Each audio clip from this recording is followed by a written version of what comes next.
নাহমাদুহু ওয়া নুসাল্লি আলা রাসূলিল কারীম আম্মা বা'দ ফাআউযু বিল্লাহি মিনাশ শাইতানির রাজীম ওয়া আনতুম আকিফুনা ফিল মাসাজিদ। আলহামদুলিল্লাহ। সম্মানিত দর্শক শ্রোতা, আজকে আমরা এই ভিডিওর মধ্যে মা বোনদের ঘরের মধ্যে ইতিকাফ থাকা সম্পর্কে বিস্তারিত মাসালা জানার চেষ্টা করব ইনশাআল্লাহ। প্রিয় দর্শক, এই বিষয়টি নিয়ে অনেক ইখতিলাফ উলামায়ে কিরাম আইম্মায়ে কিরামদের মধ্যে রয়েছে। তো আমরা ওই ইখতিলাফটা কী জন্য হচ্ছে, কী জন্য ইখতিলাফ করছেন, এই বিষয়টি নিয়ে প্রথম আলোচনা করার চেষ্টা করছি। সেটি হচ্ছে যে আল্লাহ সুবহানাহু ওয়া তাআলা কোরআন কারীমের মধ্যে বলেছেন যে ওয়া আনতুম আকিফুনা ফিল মাসাজিদ, তোমরা ইতিকাফ থাকার জন্য, ইতিকাফের জন্য মসজিদকেই নির্দিষ্ট করো, মসজিদের মধ্যে তোমরা ইতিকাফে থাকো। এখান থেকেই উলামায়ে কেরামগণ বলেন যে যদি ইতিকাফ করতে হয় তাহলে মসজিদের মধ্যে বসেই ইতিকাফ করতে হবে, যেহেতু আল্লাহ সুবহানাহু ওয়া তাআলা কোরআনে কারীমের মধ্যে বলেছেন। তো এই সুবাদে মহিলারা যদি ঘরের মধ্যে ইতিকাফ করেন তাহলে তাদের ইতিকাফ হবে না। এমনকি পুরুষরাও যদি ঘরের মধ্যে ইতিকাফ করতে চায় তাহলে তাদের ইতিকাফও হবে না। অসুস্থ মাজুর ব্যক্তি মসজিদে আসতে পারছে না, ঘরের মধ্যে করতে চাচ্ছে, ওটা অন্য বিষয়, ওটার কথা এখনও বলা হচ্ছে না। তো মা বোনদের ঘরের মধ্যে ইতিকাফ থাকার সম্পর্কে কোনো উলামায়ে কেরামগণ বলেন যে, আইম্মায়ে কেরামগণ বলেন যে তাদের ইতিকাফ ঘরের মধ্যে কি হবে না, জায়েজ হবে না, যেহেতু আল্লাহ পাক রব্বুল আলামিন কোরআনে কারীমের মধ্যে মসজিদের মধ্যে ইতিকাফ থাকার কথা বলেছেন। অন্যদিকে নবী করিম সাল্লাল্লাহু আলাইহি ওয়াসাল্লাম এর জমানায় রাসূল সাল্লাল্লাহু আলাইহি ওয়াসাল্লাম যখন মসজিদে নববীর মধ্যে ইতিকাফের নিয়ত করলেন, ইতিকাফ করার চিন্তা ফিকির করলেন, ইতিকাফের জন্য বসলেন, তখন উম্মাহাতুল মুমিনিনদের মধ্যে অনেকেই রাসূল সাল্লাল্লাহু আলাইহি ওয়াসাল্লামের সাথে পাশে আলোক ইতিকাফ করার জন্য জায়গা নির্ধারিত করে পর্দা দিয়ে বেষ্টন করে নিয়েছিলেন। রাসূল সাল্লাল্লাহু আলাইহি ওয়াসাল্লাম যখন জানতে পারলেন তখন নবী করিম সাল্লাল্লাহু আলাইহি ওয়াসাল্লাম তাদের খিমা তাদের ওই বেষ্টন করে রাখার জায়গাকে সেখান থেকে তুলে দেওয়ার জন্য, ভঙ্গ করে দেওয়ার জন্য নির্দেশ দিয়েছিলেন। সুতরাং তারা রাসূল সাল্লাল্লাহু আলাইহি ওয়াসাল্লামের সাথে ইতিকাফ ওই বছর করেননি, করতে পারেননি। এরপরও রাসূল সাল্লাল্লাহু আলাইহি ওয়াসাল্লাম এর ইন্তেকালের পর উম্মাহাতুল মুমিনিনদের মধ্যে অনেকেই, খাস করে আমাদের আয়েশা রাদিয়াল্লাহু তাআলা আনহা যতদিন জীবিত ছিলেন ততদিন সারা বছর নিজের ঘরের মধ্যে ইতিকাফ করেছিলেন।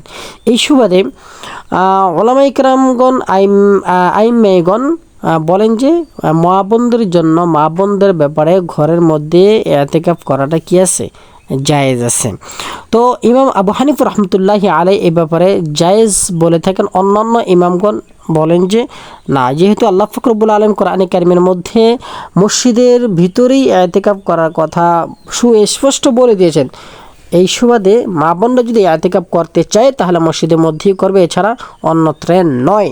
এই জন্য তারা মসজিদের মধ্যে ইতিকাফ ব্যতীত ঘরের মধ্যে ইতিকাফ করলে এটা নাজায়েজ বলে থাকেন। এবং ইমাম আবু হানিফা রাহমাতুল্লাহি আলাইহি মা বোনদেরকে ঘরের মধ্যে ইতিকাফ করার কথা এই জন্য বলছেন যে তারা, যেহেতু উম্মাহাতুল মুমিনিনদের মধ্যে অনেকেই রাসূল সাল্লাল্লাহু আলাইহি সাল্লামের মৃত্যুর পর ইতিকাফ করতে দেখা গিয়েছে, হাদিসের মধ্যে প্রমাণিত রয়েছে। এবং তারা যদি মসজিদের মধ্যে ইতিকাফ করতে যায়, মসজিদের মধ্যে ইতিকাফ করার জন্য নিয়ত করে এসে বসে, তাহলে ফিতনার সম্ভাবনা রয়েছে।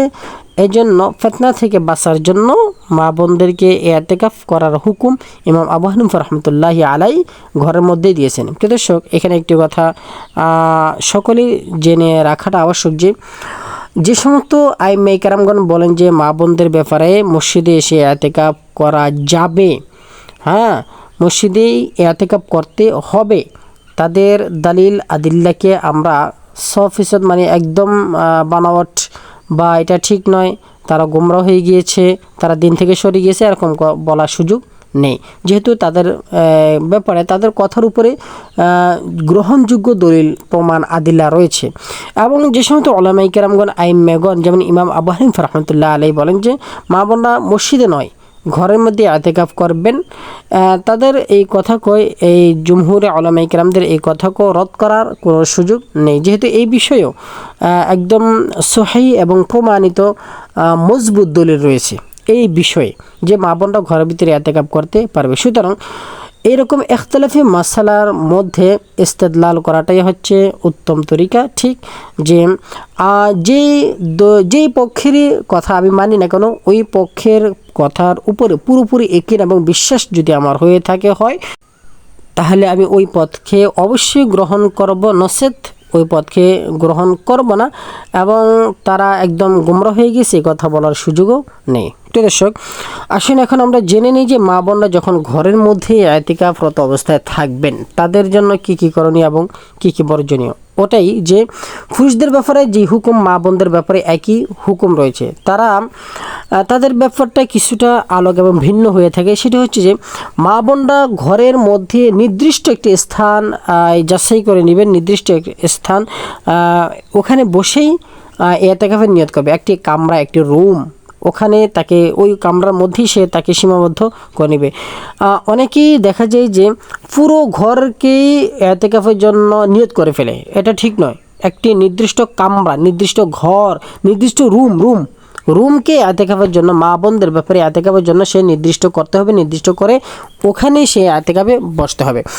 এবং মসজিদের মধ্যে পুরুষরা ইতিকাফে বসলে যেরকম শরীআই উযর ছাড়া যদি মসজিদের বাইরে যায় তাহলে তাদের ইতিকাফ ভঙ্গ হয়ে যাবে। যদি ইচ্ছাকৃতভাবে বের হয়, ভুলও বের হয়, বা কেউ ধাক্কা দিয়ে বের করে দিছে, এই তিন শুরুতে পুরুষদের যেরকম ইতিকাফ নষ্ট হয়ে যায়, এমনিভাবে মা বোনদেরও ইতিকাফ এই সমস্ত জিনিসগুলোর কারণে নষ্ট হয়ে যাবে। এবং মা বোনরা ঘরের মধ্যে থেকে সাংসারিক যত কাজকর্ম রয়েছে যদি করার মতো কোনো মানুষ না থাকে তাহলে তারা ফাঁকে ফাঁকে সেই কাজগুলো করতে পারবে, সেলাই কাজ করতে পারবে। কোনো একজন মানুষ আসছে, মহিলা আসছে, তাদের সাথে কথাবার্তা বলতে পারে। হ্যাঁ, যেই কামরার মধ্যে, যেই রুমের মধ্যে সে ইতিকাফের নিয়ত করেছিল, ইতিকাফের জন্য বসেছিল, ওই রুমের মধ্যেই তাদেরকে থাকতে হবে, তাকে ওই রুমের মধ্যেই বসে কাজ ইত্যাদি করতে হবে। এবং তার ছেলে সন্তানের যে সমস্ত যাবতীয় খেদমত রয়েছে, ছোট ছোট বাচ্চাদেরকে সামালো, ছোট ছোট বাচ্চাদেরকে ভরণ পোষণ করা, খাদ্য পানি দেওয়া এবং তাদেরকে পায়ে পরিষ্কার রাখা, সব কিছু ওই কামরার মধ্যে, ওই রুমের মধ্যে থেকে সে করতে পারবে। এবং ইতিকাফ থাকা অবস্থায় স্বামী স্ত্রী যদি মেলামেশা করে বৈবাহিক সম্পর্কের মধ্যে যদি আবদ্ধ হয় তাহলে তাদের ইতিকাফ নষ্ট হয়ে যাবে। এমনিভাবে ইতিকাফ থাকা অবস্থায় যদি কোনো রোজা ভুল কর্মে ছুটে যায়, নষ্ট হয়ে যায়, তাহলে মা বোনদের ইতিকাফও নষ্ট হয়ে যাবে। এরকমটি পুরুষদের বেলাও। ইতিকাফরত অবস্থায় যদি মা বোনদের হায়েজ নেফাস চলে আসে তাহলে এর দ্বারাও তাদের ইতিকাফ নষ্ট হয়ে যাবে, ইতিকাফ ভঙ্গ হয়ে যাবে। আর ইতিকাফ করা অবস্থায় যদি মা বোনরা বেপরদায় কোনো ভিন পুরুষের সাথে কথাবার্তা বলে, বেপরদায় চলাফেরা করে, এর দ্বারাই তাদের ইতিকাফ নষ্ট হয়ে যাবে। ইতিকাফ থাকা অবস্থায় মা বোনরা ফোনে কথাবার্তা বলা, প্রয়োজন সারার জন্য ফোনে কথাবার্তা বলা, এগুলা করতে পারবে। এগুলো করাটা তাদের জন্য জায়েজ রয়েছে। এবং ইতিকাফরত অবস্থায় মা বোনরা যদি আতর, খুশবু, সুরমা ইত্যাদি, তারপরে চুলে তেল দেওয়া, চুল পরিষ্কার পরিচ্ছন্নতা রাখা, এটাও তারা করতে পারবে। এবং মা বোনরা ইতিকাফরত অবস্থায় পুরুষদের যেরকম যেই হুকুম গোসল ইত্যাদির ব্যাপারে, গোসল জমহুর উলামায়ে কেরামদের নিকট ইতিকাফরত অবস্থায় আমরা প্রতিনিয়ত যে গোসলটা করে থাকি ওই গোসলটাও করতে পারবে না, করা যাবে না। ওই গোসলের জন্য যদি বের হয় তাহলে ইতিকাফ নষ্ট হয়ে যাবে, ইতিকাফ ভঙ্গ হয়ে যাবে।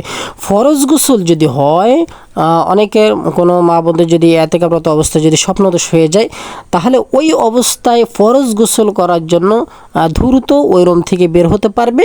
বের হয়ে তারপরে ফরজ গোসল সেরে তারপরে ওই রুমের মধ্যে প্রবেশ করে ইতিকাফের অবস্থায় বসে যাবে। ইতিকাফরত অবস্থায় আল্লাহ সুবহানাহু ওয়া তাআলার যত ইবাদত বন্দেগী রয়েছে, যে সমস্ত ইবাদত তাসবিহ তাহলিল জিকির আজকারের কারণে আল্লাহ পাক রব্বুল খুশি হন, মোট কথা সর্বদা আল্লাহ পাক রব্বুল আলামিনের ইবাদত বন্দেগীর মধ্যে লিপ্ত থাকাটাই মা বোনদের জন্য এবং কি পুরুষদের জন্য আবশ্যক, জরুরি, দরকার। কারণ ইতিকাফরত অবস্থায় দুনিয়াবি কোনো কাজের ভিতরে বেশি মশগুল থাকলে তাহলে আমি আগে যেরকম ছিলাম ইতিকাফরত অবস্থায় সেরকম চলে আসছি, আমার এই ইতিকাফের যেটা মাকসাদ, যেটা উদ্দেশ্য, ওই উদ্দেশ্যটা পুরো হয় না। এই জন্য যত সম্ভব আল্লাহ পাক রব্বুল আলামিনের ইবাদত বন্দেগীর মধ্যে নিজেকে নিজে বেশি লিপ্ত রাখার জন্য চেষ্টা করা। প্রিয় দর্শক, এই ছিল মা বোনদের ঘরের মধ্যে ইতিকাফ থাকার ব্যাপারে কিছু মাসআলা। আশা করছি আপনারা পুরো বিষয়টি বুঝতে পেরেছেন মা বোনদের ইতিকাফ সম্পর্কে। আসসালামু আলাইকুম ওয়া রাহমাতুল্লাহি ওয়া বারাকাতুহু।